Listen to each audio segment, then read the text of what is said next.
आज के इस लेक्चर में हम इलेक्ट्रिक चार्ज की लास्ट प्रॉपर्टी डिस्कस करेंगे जिसका नाम है क्वांटाइजेशन ऑफ इलेक्ट्रिक चार्ज। इससे पहले हमने इलेक्ट्रिक चार्ज की दो प्रॉपर्टीज डिस्कस कर ली हैं। कौन कौन सी प्रॉपर्टीज हमने डिस्कस कर ली हैं, जस्ट लुक एट हियर, यहाँ देखेंगे। सबसे पहली प्रॉपर्टी हमने डिस्कस करी थी कंजर्वेशन ऑफ इलेक्ट्रिक चार्ज, कि चार्ज हमारा कंजर्व रहता है, ये डिस्कस कर लिया था। उसके बाद इसके कुछ एग्जाम्पल्स भी हमने डिस्कस किए थे। कौन कौन सी एग्जाम्पल्स हमने कंजर्वेशन ऑफ इलेक्ट्रिक चार्ज की डिस्कस करे थे। वेरी फर्स्ट एग्जाम्पल हमने डिस्कस किया था पेयर प्रोडक्शन, और सेकंड एग्जाम्पल हमने डिस्कस करा था एनिहिलेशन रिएक्शन। ये दोनों एग्जाम्पल्स हमारे मोस्ट इंपॉर्टेंट है। देन देयर आफ्टर हमने डिस्कस किया another property of electric charge having name additivity of electric charge। Charge का कैसा नेचर, एडिटिव नेचर। ओके, ये डिस्कस कर लिया था हमने विद सम एग्जांपल। आज के इस लेक्चर में हम क्या करेंगे, last property and the most important property of electric charge having name quantization of electric charge, इसे डिस्कस करेंगे। इसे डिस्कस करने से पहले हमें एक चीज पता होना चाहिए कि ये जो वर्ड है दैट इज द क्वांटाइजेशन, ठीक है, इसका मीनिंग क्या होता है, इसको सबसे पहले डिस्कस करेंगे। वर्ड क्वांटाइजेशन ये बेसिकली कहाँ से निकला है, ये बेसिकली वर्ड क्वांटम से निकला हुआ है। फिजिक्स की एक ब्रांच है जिसका नाम है क्वांटम मैकेनिक्स। ये बेसिकली क्वांटम से निकला हुआ है हमारा क्वांटाइजेशन। अब क्वांटम का मीनिंग क्या होता है ये हमें पता होना चाहिए। What is the meaning of A quantum. Quantum का मतलब होता है कि smallest possible discrete unit of something. सबसे छोटी चीज या सबसे छोटा यूनिट, उसे हम क्या कंसिडर कर सकते हैं, क्वांटम कंसिडर कर सकते हैं। सो क्या मीनिंग है इसका, इसका मतलब है smallest possible discrete unit of something. ठीक है, किसी का क्या हो सकता है, ये किसी का ये स्मॉलेस्ट पॉसिबल डिस्क्रीट यूनिट हो सकता है। मतलब एक ऐसी चीज जो सबसे छोटी हो, उससे छोटी चीज पॉसिबल ना हो किसी चीज की।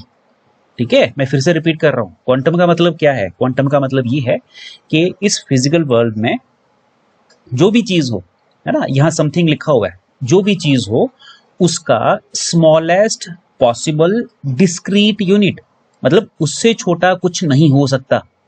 ठीक है, उससे छोटा कुछ नहीं हो सकता, वही सबसे छोटा होगा।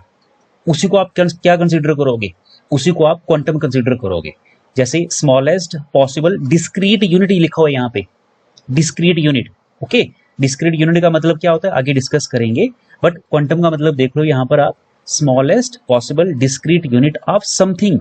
समथिंग, समथिंग मतलब जैसे समथिंग क्या, समथिंग जैसे एनर्जी हो सकती है, एनर्जी का सबसे छोटा पॉसिबल डिस्क्रीट यूनिट। ठीक है, मैटर हो सकता है, ठीक है, एनर्जी हो सकती है या फिर मैटर हो सकता है। हर चीज किससे बनी हुई है, एनर्जी और मैटर से ही बनी हुई है। ठीक है, एनर्जी का सबसे छोटा यूनिट, मतलब उससे छोटा तो हो ही नहीं सकता। ठीक है, लेकिन वो कैसा होना चाहिए, that should be in discrete form, वो डिस्क्रीट फॉर्म में होना चाहिए, discrete form, not continuous form. या फिर मैटर, मैटर का क्या होना चाहिए, स्मॉलेस्ट पॉसिबल डिस्क्रीट यूनिट होना चाहिए। ये चीज हमें याद रखनी है। इस कंसेप्ट को हम क्या करते हैं, एक एग्जाम्पल के थ्रू अंडरस्टैंड करने की कोशिश करते हैं। Let me consider an example. एक मैं एग्जाम्पल लेता हूं। एग्जाम्पल किसकी कंसीडर करेंगे, I will take silk cloth and एक सिल्क क्लॉथ कंसीडर करेंगे और साथ में ग्लास रॉड कंसीडर करेंगे। ये दो ऑब्जेक्ट मैं कंसीडर कर रहा हूं, इससे आप फेमिलियर होंगे क्योंकि लास्ट लेक्चर में अभी हमने यही दो ऑब्जेक्ट कंसीडर किए थे अपनी एग्जाम्पल में। ठीक है, एक सिल्क क्लॉथ और दूसरा हमने ग्लास रॉड कंसीडर किया हुआ है। आप सभी को पता है कि जो ग्लास रॉड है ये बेसिकली पॉजिटिव नेचर की होती है अगर हम उसको चार्ज करें, और सिल्क जो है ये बेसिकली नेगेटिव नेचर का होता है, it acquire negative charge. Okay, so इसको कंसीडर करते हैं कुछ इस तरीके से। Let me consider, just look at here. जैसे यहाँ पर मैंने क्या कंसीडर किया है, this is our glass rod और ये हमारा कोई सिल्क का क्लॉथ है। ठीक है, हम करेंगे क्या, हम बेसिकली इन दोनों को आपस में रब करेंगे। ठीक है, हम क्या करने वाले हैं, we are basically going to rub both these. हम ग्लास रॉड लेंगे और ग्लास रॉड को हम बेसिकली सिल्क क्लॉथ के साथ रब करेंगे। ओके, जब ग्लास रॉड को आप सिल्क क्लॉथ के साथ रब करोगे तो होगा क्या, सो कंडीशन कुछ इस तरीके से हो जाएगी। हमारा जो ग्लास रॉड है ये बेसिकली पॉजिटिव चार्ज एक्वायर कर लेगी। इसके ऊपर कौन सा चार्ज आ जाएगा, it will acquire a positive charge, और हमारे पास जो सिल्क क्लॉथ है ये बेसिकली नेगेटिव चार्ज एक्वायर कर लेगी। ओके, इट विल एक्वायर, यहां लिख सकते हैं कुछ इस तरीके से, it will acquire a positive charge, इसके ऊपर पॉजिटिव चार्ज आ जाएगा, ठीक है, और इसके ऊपर कौन सा चार्ज आ जाएगा, इसके ऊपर नेगेटिव चार्ज आ जाएगा। क्लियर हो गया? ये सिल्क क्लॉथ हमारा क्या कंसीडर कर लेगा, क्या एक्वायर कर लेगा, ये बेसिकली नेगेटिव चार्ज एक्वायर कर लेगा। Now tell me what happen there, मुझे एक चीज बताओ कि यहाँ हुआ क्या। ग्लास रॉड ने पॉजिटिव चार्ज क्यों एक्वायर किया और सिल्क क्लॉथ ने नेगेटिव चार्ज क्यों एक्वायर किया, और इसका मतलब क्या है, इसका मीनिंग क्या है? क्या इसका मतलब ये है कि जैसे ही हम इन दोनों को रब करते हैं तो होता क्या है कि यहां से बेसिकली जो इलेक्ट्रॉन्स हैं वो ट्रांसफर होते हैं सिल्क के पास। क्या इसका यही मतलब है? आंसर इज यस, इसका यही मीनिंग है। ग्लास रॉड के पास जो इलेक्ट्रॉन्स होंगे वो बेसिकली मूव हो जाएंगे, किसके पास चले जाएंगे, वो बेसिकली सिल्क क्लॉथ के पास चले जाएंगे। ओके, वो कहाँ आ जाएंगे, वो बेसिकली सिल्क क्लॉथ के पास आ जाएंगे कुछ इस तरीके से। जिससे क्या होगा, जिससे ये होगा कि ग्लास रॉड के पास चार्जेस की, नेगेटिव चार्जेस की जो कि इलेक्ट्रॉन्स हैं उनकी डेफिशिएंसी हो जाएगी। ओके, अगर ग्लास रॉड के पास नेगेटिव चार्ज की डेफिशिएंसी हो जाएगी तो इसके पास कौन सा चार्ज आ जाएगा, इसके पास पॉजिटिव चार्ज आ जाएगा। ये चीज आपको पता होना चाहिए। जो बॉडी इलेक्ट्रॉन लूज करती है, जो बॉडी क्या करती है, इलेक्ट्रॉन लूज करती है, वो पॉजिटिव चार्ज एक्वायर कर लेती है। और सिल्क क्लॉथ के पास ऑलरेडी पहले से क्या थे, ऑलरेडी पहले से इलेक्ट्रॉन थे। अब इसके पास इलेक्ट्रॉन की कॉन्सेंट्रेशन क्या हो जाती है, इसके पास इलेक्ट्रॉन ज्यादा हो जाते हैं, जिसकी वजह से ये कौन सा चार्ज एक्वायर कर लेती है, जिसकी वजह से ये नेगेटिव चार्ज एक्वायर कर लेती है। अब क्या हुआ, अब दोनों बॉडीज आपकी क्या हो गई है, चार्ज हो गई। इसके ऊपर पॉजिटिव चार्ज है ग्लास रॉड के ऊपर, और सिल्क क्लॉथ के ऊपर नेगेटिव चार्ज है। नाउ लेट मी कंसीडर कि सिर्फ एक ही इलेक्ट्रॉन हमारा क्या हुआ है, रब करने से ट्रांसफर हुआ है। ठीक है, मैं कंसीडर कर रहा हूं क्या कि ओनली वन इलेक्ट्रॉन ट्रांसफर्ड, सिर्फ एक ही इलेक्ट्रॉन क्या हुआ है हमारा, रब करने से ट्रांसफर हुआ है बॉडी ए से बॉडी बी में। ग्लास रॉड से सिल्क क्लॉथ में हमारा सिर्फ एक ही क्या हुआ है, इलेक्ट्रॉन ट्रांसफर हुआ है। अगर एक ही इलेक्ट्रॉन ट्रांसफर हुआ है तो आप मुझे ये बता सकते हो कि चार्ज कितना ट्रांसफर हुआ होगा, कितना चार्ज ट्रांसफर हुआ होगा। ठीक है, तो कितना चार्ज ट्रांसफर हुआ होगा according to you, charge transfer हुआ भी होगा या नहीं भी हुआ होगा, मुझे एक चीज बताओ। आपने स्टार्टिंग में पढ़ा है और हमने ये डिस्कस भी किया हुआ है कि इलेक्ट्रॉन के पास बेसिकली कितना चार्ज होता है। इलेक्ट्रॉन के पास जो चार्ज होता है दैट इज -1.6 इंटू 10 की power -19 coulomb, that is the charge possessed by the electron. ठीक है, that is the charge of electron. ये इलेक्ट्रॉन का क्या है, ये इलेक्ट्रॉन का चार्ज है। सो मैं ये बोल रहा हूं कि एक ही इलेक्ट्रॉन हमारा क्या हुआ है, अगर ट्रांसफर हुआ है ग्लास रॉड से सिल्क क्लॉथ में, तो कितना चार्ज ट्रांसफर हुआ होगा। तो आप कहोगे कि बेसिकली जो चार्ज ट्रांसफर हुआ है वो एक ही इलेक्ट्रॉन का हुआ है। कितना चार्ज ट्रांसफर हुआ है, चार्ज ऑफ वन इलेक्ट्रॉन। ठीक है, लेट मी कंसीडर, मैं फिर से कंसीडर करता हूं, क्या कंसीडर कर रहा हूं, लेट मी कंसीडर कि अब एक इलेक्ट्रॉन ट्रांसफर नहीं हुआ, अब ये कंसीडर करता हूं कि 2 इलेक्ट्रॉन्स बेसिकली क्या हुए हैं, ट्रांसफर हुए हैं। कहां से, ग्लास रॉड से सिल्क क्लॉथ में। ठीक है, तो उस केस में आप मुझे बताओ जरा कि कितना चार्ज ट्रांसफर हुआ होगा, है ना, बताओ जरा कितना चार्ज ट्रांसफर हुआ होगा। तो आप बोलोगे कि 2 इलेक्ट्रॉन अगर ट्रांसफर हुए हैं, कितने इलेक्ट्रॉन ट्रांसफर हुए हैं, अगर 2 इलेक्ट्रॉन हमारे ट्रांसफर हुए हैं, ठीक है, तो कितना चार्ज ट्रांसफर हुआ होगा, 2 इलेक्ट्रॉन ट्रांसफर हुए ना आपके, तो चार्ज कितना ट्रांसफर हुआ होगा, चार्ज ऑफ 2 इलेक्ट्रॉन। ठीक है ना, कितना चार्ज ट्रांसफर हुआ होगा हमारा, चार्ज ऑफ 2 इलेक्ट्रॉन। सिमिलरली अगर मैं ये कंसीडर करूं कि 3 इलेक्ट्रॉन हमारे क्या हुए हैं, ट्रांसफर हुए हैं ग्लास रॉड से सिल्क क्लॉथ में, तो कितना चार्ज ट्रांसफर हुआ होगा उस केस में। तो उस केस में हम ये लिख सकते हैं कि बेसिकली 3 इलेक्ट्रॉन ट्रांसफर हुए हैं, तो चार्ज कितना हुआ, ट्रांसफर हुआ होगा, the charge which is equivalent to the 3 times the charge of electron. Similarly अगर मैं आपसे कहूं क्या, अगर मैं आपसे ये कहूं कि n इलेक्ट्रॉन ट्रांसफर हुए, कितने n इलेक्ट्रॉन हमारे ग्लास रॉड से सिल्क क्लॉथ में ट्रांसफर हुए हैं, तो मुझे एक चीज बताओ इस केस में कितना चार्ज ट्रांसफर हुआ होगा। तो आप बोलोगे सर n इलेक्ट्रॉन ट्रांसफर हुए हैं, कितने इलेक्ट्रॉन ट्रांसफर हुए हैं, बेसिकली n इलेक्ट्रॉन ट्रांसफर हुए हैं, तो इतना ही n इलेक्ट्रॉन का जो चार्ज होगा उतना ही चार्ज बेसिकली क्या हुआ होगा, ट्रांसफर हुआ होगा ग्लास रॉड से सिल्क क्लॉथ में। आई होप इतनी सी चीजें आपको अंडरस्टैंड हो गई होंगी। नाउ आगे चलते हैं, मैं इस वाली एग्जांपल को ले रहा हूं, ये जो है 2 इलेक्ट्रॉन जो ट्रांसफर हुए हैं इसको मैं आगे डिस्कस कर रहा हूं। नाउ टेल मी, मैं आपको ये क्वेश्चन पूछता हूं यहां से। नाउ मेरा क्वेश्चन आपसे यही है, क्वेश्चन क्या है, मेरा क्वेश्चन ये है, मैं एग्जांपल कौन सी ले रहा हूं, मैं फिर से डिस्कस कर रहा हूं, मैं फिर से रिपीट कर रहा हूं कि मैं 2 इलेक्ट्रॉन वाली एग्जांपल ले रहा हूं यहां से।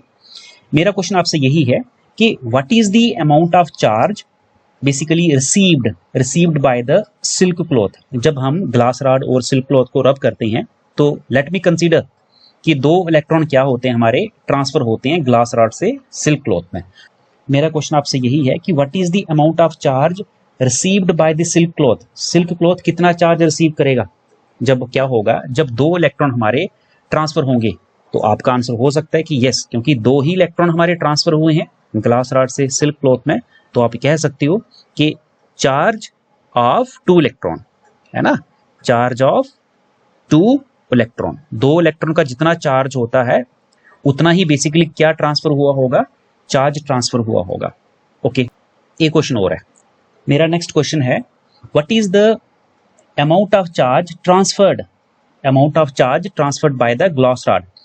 ग्लास रॉड ने कितना चार्ज ट्रांसफर किया होगा, ठीक है, जब ग्लास रॉड को हमने सिल्क क्लॉथ के साथ रब किया होगा, अगर 2 ही इलेक्ट्रॉन ट्रांसफर होते हैं तो कितना चार्ज बेसिकली ग्लास रॉड से सिल्क क्लॉथ में ट्रांसफर हुआ होगा। ठीक है, तो हम एग्जांपल ये ले रहे हैं, तो यहाँ पर Q is equal to 2E लिखा हुआ है, तो इसका मतलब ये है कि हमने या ग्लास रॉड ने कितना चार्ज ट्रांसफर किया, charge transfer which is equal to 2 time the charge of electron, है ना। कितना चार्ज ट्रांसफर किया, चार्ज बेसिकली जितना 2 इलेक्ट्रॉन के पास चार्ज होता है वो उतना ही चार्ज क्या किया है, उसने ट्रांसफर किया है। तो इन 2 एग्जाम्पल से, क्वेश्चन से आपने ये समझा कि अगर 2 इलेक्ट्रॉन ग्लास रॉड से सिल्क क्लॉथ में आते हैं तो सिल्क क्लॉथ कितना चार्ज रिसीव करती है, जितना 2E इलेक्ट्रॉन, और बॉडी ग्लास रॉड कितना चार्ज ट्रांसफर करती है, 2E इलेक्ट्रॉन, मतलब जितना चार्ज ट्रांसफर होता है, कितना चार्ज ट्रांसफर हुआ, integral multiple of 2 time the charge of electron, और उतना ही उसने रिसीव किया। So my next question is that which is very important. मेरा क्वेश्चन अगला ये है कि does the charge which is equal to half of the charge of electron, half of the charge of electron can be transferred और receive, क्या जितना electron का charge होता है उससे आधे इलेक्ट्रॉन का चार्ज क्या ट्रांसफर किया जा सकता है या फिर रिसीव किया जा सकता है। सोचो जरा, क्या आधे इलेक्ट्रॉन का चार्ज ट्रांसफर किया जा सकता है या फिर रिसीव किया जा सकता है, सोचो इसका आंसर क्या होगा। ठीक है, तो इसका आंसर है नो, नहीं किया जा सकता। Charge which is equal to half of the charge of electron can not be transferred और रिसीव्ड। क्यों, ये क्यों ट्रांसफर नहीं किया जा सकता, आधे इलेक्ट्रॉन का चार्ज क्यों नहीं ट्रांसफर हो सकता एक बॉडी से दूसरी बॉडी में, ठीक है ना। जितना इलेक्ट्रॉन का चार्ज है उससे हाफ इलेक्ट्रॉन एक बॉडी से दूसरी बॉडी में ट्रांसफर क्यों नहीं हो सकता। रीजन इसके पीछे ये है कि half of electron is not available. ठीक है, इसका क्या रीजन है, इसका रीजन ये है कि half electron does not exist, वो एग्जिस्ट नहीं करता। अगर आधा इलेक्ट्रॉन एग्जिस्ट ही नहीं करता तो क्या half of electron charge exist करेगा। अगर आधा इलेक्ट्रॉन एग्जिस्ट ही नहीं करता, चार्ज को लेके कौन जाता है, एक बॉडी से दूसरी बॉडी में चार्ज को लेके कौन जा रहा है, चार्ज को लेके बेसिकली इलेक्ट्रॉन जा रहा है ना। तो यहां पर यह बोला गया है कि क्या half of the charge of electron, क्या वो ट्रांसफर हो सकता है, आधे इलेक्ट्रॉन का चार्ज ट्रांसफर हो सकता है। Answer is no. क्यों, क्योंकि आधा इलेक्ट्रॉन एग्जिस्ट इस फिजिकल वर्ल्ड में नहीं करता। अगर आधा इलेक्ट्रॉन एग्जिस्ट नहीं करता तो आधे इलेक्ट्रॉन का चार्ज भी एग्जिस्ट नहीं करेगा। ठीक है, सो कौन सा चार्ज एग्जिस्ट किया जा सकता है या फिर कौन सा चार्ज या कितना चार्ज हम ट्रांसफर कर सकते हैं या रिसीव कर सकते हैं, तो आपने याद रखना है basically integral multiple of charge को ही हम ट्रांसफर कर सकते हैं। कहने का मतलब क्या है, मतलब इलेक्ट्रॉन के नंबर्स में ही या फिर 1 इलेक्ट्रॉन ट्रांसफर किया जा सकता है या फिर 1 इलेक्ट्रॉन रिसीव किया जा सकता है या फिर 2 इलेक्ट्रॉन ट्रांसफर किया जा सकता है या 2 इलेक्ट्रॉन रिसीव किया जा सकता है या फिर 3 इलेक्ट्रॉन ट्रांसफर किया जा सकता है या फिर 3 इलेक्ट्रॉन रिसीव किया जा सकता है या फिर n इलेक्ट्रॉन ट्रांसफर किए जा सकते हैं या फिर n इलेक्ट्रॉन क्या किए जा सकते हैं, रिसीव किए जा सकते हैं। मतलब अगर कोई बॉडी चार्ज ट्रांसफर करती है और कोई दूसरी बॉडी चार्ज को रिसीव करती है तो वो हमेशा किस फॉर्म में होगा, इलेक्ट्रॉन की इंटीग्रल फॉर्म में होगा, कभी भी फ्रैक्शन फॉर्म ऑफ इलेक्ट्रॉन नहीं होगा। क्यों? क्योंकि fraction form of electron exist नहीं करते हैं और चार्ज को कैरी कौन करता है, इलेक्ट्रॉन करते हैं। जितने इलेक्ट्रॉन जाएंगे उतने ही चार्ज जाएंगे। फ्रैक्शन में इलेक्ट्रॉन एग्जिस्ट नहीं करते हैं, इसलिए चार्ज भी एग्जिस्ट हमारा नहीं करेगा। So that is the meaning of A quantization of a charge. ये क्वांटाइजेशन ऑफ ए चार्ज का मतलब है। तो क्वांटाइजेशन ऑफ ए चार्ज का मतलब ये क्या है, क्वांटाइजेशन ऑफ ए चार्ज का मतलब ये है कि अगर चार्ज ट्रांसफर होगा, इफ चार्ज गेट्स ट्रांसफर्ड, तो कितना चार्ज बेसिकली ट्रांसफर होगा बॉडी ए से बॉडी बी में, so that will be integral multiple of n e. Electron के इंटीग्रल मल्टीपल की फॉर्म में ही ट्रांसफर होगा। अगर कोई बॉडी अमाउंट ऑफ चार्ज क्या करती है, रिसीव करती है, तो कोई बॉडी कितना चार्ज रिसीव करेगी, वो भी integral multiple of n e ही रिसीव करेगी। कोई भी body basically fractional number of charge of electron exist नहीं करता और वो रिसीव भी नहीं कर सकती है। Okay, so what is the statement of the quantization of electric charge. So इसका स्टेटमेंट ये है या इसका मतलब ये है, the total charge of a body, किसी बॉडी का जो टोटल चार्ज रहेगा वो हमेशा क्या होगा, is always an integral multiple. वो हमेशा किसका मल्टीपल होगा, integral multiple of basic unit of charge of electron. ठीक है, सो किसी भी बॉडी में जितना भी चार्ज प्रेजेंट होगा वो बेसिकली इलेक्ट्रॉन के चार्ज की मल्टीप्लिकेशन ही होगी। ठीक है, मैथमेटिकली कैसे लिख सकते हैं, charge in a body which is equal to q is equal to plus minus n e. N आपका 0 1 2 3 इस फॉर्म में होगा। ओके, ये चीज आपको याद रखनी है। सो कोई भी बॉडी अगर चार्ज ट्रांसफर करती है वो हमारा always integral multiple of basic unit of charge of electron होगा, या रिसीव करेगी वो भी यही होगा। कभी भी फ्रैक्शन में चार्ज एग्जिस्ट नहीं करता। For n is equal to 1, अगर हम n की वैल्यू 1 पुट करें तो कितना चार्ज होगा, charge will be plus minus e. ठीक है, प्लस माइनस ई। अब प्लस अगर हम ये लिखते हैं, यहाँ पे याद रखेंगे आप, अगर हम प्लस ई लिखते हैं that is the charge of proton, ये प्रोटॉन का चार्ज होगा। अगर हम माइनस ई लिखेंगे that will be the charge of electron. दोनों का चार्ज का मैग्नीट्यूड बराबर रहता है, ये चीज आपको याद रखनी है।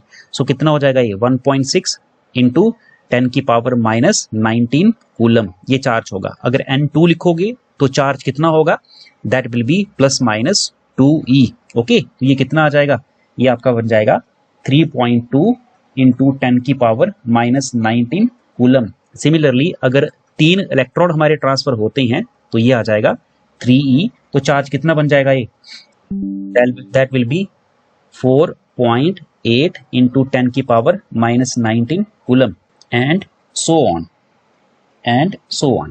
Now अब यहाँ देखिए, अगर मैं इन दोनों का डिफरेंस लूं तो डिफरेंस कितना आएगा, है ना। अगर दोनों का डिफरेंस लूं तो डिफरेंस कितना आएगा, डिफरेंस आ जाएगा आपका दैट इज 1.6 इंटू 10 की पावर माइनस 19 कूलम। ठीक है, और ये कितना है, that is the charge of electron, charge of 1 electron. अगर मैं सिमिलरली इन दोनों का डिफरेंस लूं तो इन दोनों का डिफरेंस कितना होगा, ठीक है, इन दोनों का डिफरेंस कितना होगा, अगेन आपका ये 1.6 इंटू 10 की पावर माइनस 19 कूलम ही होगा, which is equal to the charge of 1 electron. Similarly अगर आप नेक्स्ट का भी डिफरेंस लोगे, चार्जेस के बीच का डिफरेंस लोगे, तो वो भी इतना ही आएगा, दैट इज 1.6 इंटू 10 की power minus 19 coulomb, that is the charge of 1 electron. ठीक है, ये चीज आपको क्या करनी है, याद रखनी है। अब यहाँ पर एक चीज और देखिए, ये जो चार्ज है आपका 1.6 इंटू 10 की पावर माइनस 19 कूलम, जिसको हम क्या कंसीडर कर रहे हैं, 1 इलेक्ट्रॉन कंसीडर कर रहे हैं, यहाँ पर भी वही चार्ज आ रहा है। ठीक है, और नीचे भी वही चार्ज आ रहा है। इस चार्ज को हम कहते हैं fundamental charge. This charge is known as the fundamental charge. ठीक है। फंडामेंटल चार्ज का मतलब क्या है कि सबसे छोटा चार्ज, ठीक है, सबसे छोटा चार्ज। इससे छोटा चार्ज इस फिजिकल वर्ल्ड में एग्जिस्ट नहीं करता। This is the smallest charge which is present in this physical world. इससे छोटा चार्ज कभी भी प्रेजेंट नहीं होगा इस फिजिकल वर्ल्ड में, ठीक है। इस फिजिकल वर्ल्ड में इससे छोटा चार्ज एग्जिस्ट नहीं करेगा। ओके, सो अगर एक बॉडी से दूसरी बॉडी में अगर चार्ज जाता भी है, ट्रांसफर भी होगा, तो वो बेसिकली इस चार्ज की जो बेसिक या फंडामेंटल चार्ज लिखा है इसकी मल्टीप्लिकेशन ही होगा, इसका इंटीग्रल मल्टीपल ही होगा वो, इसका इंटीग्रल मल्टीपल ही होगा, मतलब n टाइम इलेक्ट्रॉन ही होगा वो, ठीक है। ये चीज याद रखनी है आपने। So this is known as this is the meaning of the quantization of electric charge. Quantization of electric charge का मतलब यही है कि चार्ज इस फिजिकल वर्ल्ड में डिस्क्रीट फॉर्म में प्रेजेंट है, कॉन्टिन्यूस फॉर्म में चार्ज हमारा प्रेजेंट नहीं है। Charge does not present in the form of continuous nature. Continuous nature का मतलब क्या है, जैसे यहां पर चार्ज कितना था, एक इलेक्ट्रॉन का चार्ज कितना है, 1.6 इंटू 10 की power minus 19 coulomb. This is the charge of one electron. Okay, तो क्या इतना चार्ज हो सकता है 1.7 इंटू 10 की पावर माइनस 19 और उसके बाद 1.8 इंटू 10 की power minus 19 and so on, इस तरीके से? नो, ये चार्ज हमारा ऐसे इस फॉर्म में चार्ज प्रेजेंट नहीं होता है। अगर इस फॉर्म में चार्ज प्रेजेंट होता है 1.6 एंड देन 1.7 एंड देन 1.8, तो चार्ज आपका किस नेचर का होता, क्वांटाइजेशन का नहीं होता, ये कॉन्टिन्यूस नेचर का होता। ये किस नेचर का होता, ये कॉन्टिन्यूस नेचर का होता। बट ऐसा चार्ज हमारा प्रेजेंट नहीं होता। चार्ज कितना होता है, 1.6 होगा इंटू 10 की पावर माइनस 19 होगा और उसके बाद सीधा आपको चार्ज जो मिलेगा वो मिलेगा आपको ये, दैट इज 3.2 इंटू 10 की पावर माइनस 19 मिलेगा। इसके बीच में मतलब 1.6 और 3.2 इंटू 10 की पावर माइनस 19 कूलम के बीच में आपको कोई चार्ज प्रेजेंट नहीं मिलेगा, कोई चार्ज नहीं मिलेगा, ठीक है।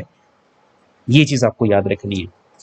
तो पहले अगर ये चार्ज है, उसके बाद 3.2 है, उसके बाद 4.8 अगर चार्ज प्रेजेंट है, तो ये डिस्क्रीट नेचर होती है। ये कैसी नेचर है, this nature is known as the discrete nature. ये हमारी डिस्क्रीट नेचर है, continuous nature of charge present नहीं है। Okay, so this is what the quantum mechanical approach to describe the nature of a charge. So this is all about in today's lecture. Thank you.